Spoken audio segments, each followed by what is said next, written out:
여러분 안녕하십니까? 나눔과 배려를 실천하는 복지TV 전북방송이 12월 19일 목요일에 보내드리는 이슈 브리핑 전북입니다. 헌법재판소가 오는 27일을 윤석열 대통령 탄핵 심판 사건의 첫 변론 준비 기일로 정했습니다. 헌재의 시간이 본격화하고 있는 것입니다. 이제 최종 판단에 영향을 끼칠 재판관 수와 성향에 관심이 쏠리고 있습니다. 탄핵안이 헌재에서 인용되려면 최소 6명 이상 찬성이 필요해 재판관 수에 따라 탄핵 인용 여부가 갈릴 수 있다는 분석이 나옵니다. 헌법재판소법 23조에 따르면 탄핵 심판은 헌법재판관 9명 중 7명 이상이 출석해야 심리를 열 수 있습니다. 탄핵소추 인용은 6명 이상이 찬성해야 합니다. 현 상황에서 1명이라도 반대하면 탄핵소추는 기각됩니다. 6명 중 찬반이 5대1이나 4대2, 3대3으로 나뉠 때는 뒤이어 선임되는 재판관의 의견에 따라 탄핵 여부가 바뀔 수 있습니다.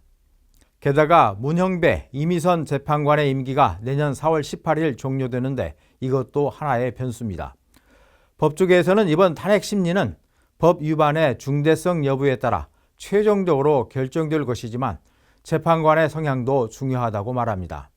현재 재판관 6명 가운데 문형배, 이미선 재판관은 진보 성향으로, 김형두, 정정미 재판관은 중도나 중도 진보 성향으로, 정형식, 김복형 재판관은 보수나 중도 보수로 분류되고 있습니다. 법조계 일각에서는 또 재판관이 현재의 6인 체제, 국회에서 임명한 3명이 추가된 9인 체제, 내년 4월 18일 2명이 퇴임하는 7인 체제에 따라 상황이 달라질 수 있다고 말합니다. 이 때문인지 여야는 공석인 3명의 헌법재판관 임명을 둘러싸고 치열한 기싸움을 벌이고 있습니다. 국민의힘은 헌법기구인 헌법재판소 재판관 임명은 권한대행의 범위를 벗어나는 것으로 대통령 탄핵안을 인용하기 전까지 재판관 임명이 불가능하다고 주장하고 있습니다.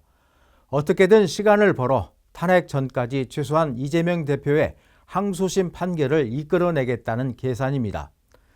반면 민주당은 탄핵 심판의 공정성을 위해 9인 체제로 신속한 심판이 이루어져야 한다는 입장입니다.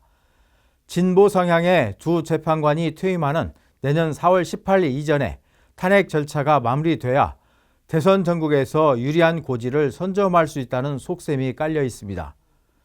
또 헌법재판관 3명의 추천 주체는 국회이고 권한대행은 임명장의 결재 절차만 밟는 역할을 하는 만큼 한덕수 권한대행의 임명 권한 행사에는 문제가 없다고 맞서고 있습니다. 야당은 신속한 윤석열 대통령 탄핵 심판을, 여당은 이재명 대표 2심 재판을 재촉하고 있는 것입니다. 국민의힘은 헌재 사무처장의 입장을 수용해서 재판관 임명에 나서야 합니다.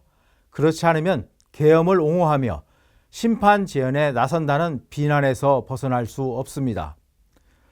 윤석열 대통령의 탄핵 심판을 서두르라고 독촉하고 있는 이재명 대표도 본인 재판은 지연시키는 이중적 행태를 중단해야 자신의 주장에 진정성이 실릴 것입니다. 여야가 권한 해석을 둘러싼 다툼으로 허송세월 보낼 여유가 없습니다. 더 이상 자신들의 당리당략으로 민생 경제에 악영향을 끼치도록 해서는 안 됩니다. 무엇이 진정 현 난국을 수습하고 민생을 위하는 것인지 성찰하고 또 성찰해야 합니다. 나눔과 배려를 실천하는 복지TV 전북방송이 12월 19일 목요일에 보내드리는 이슈 브리핑 전북입니다.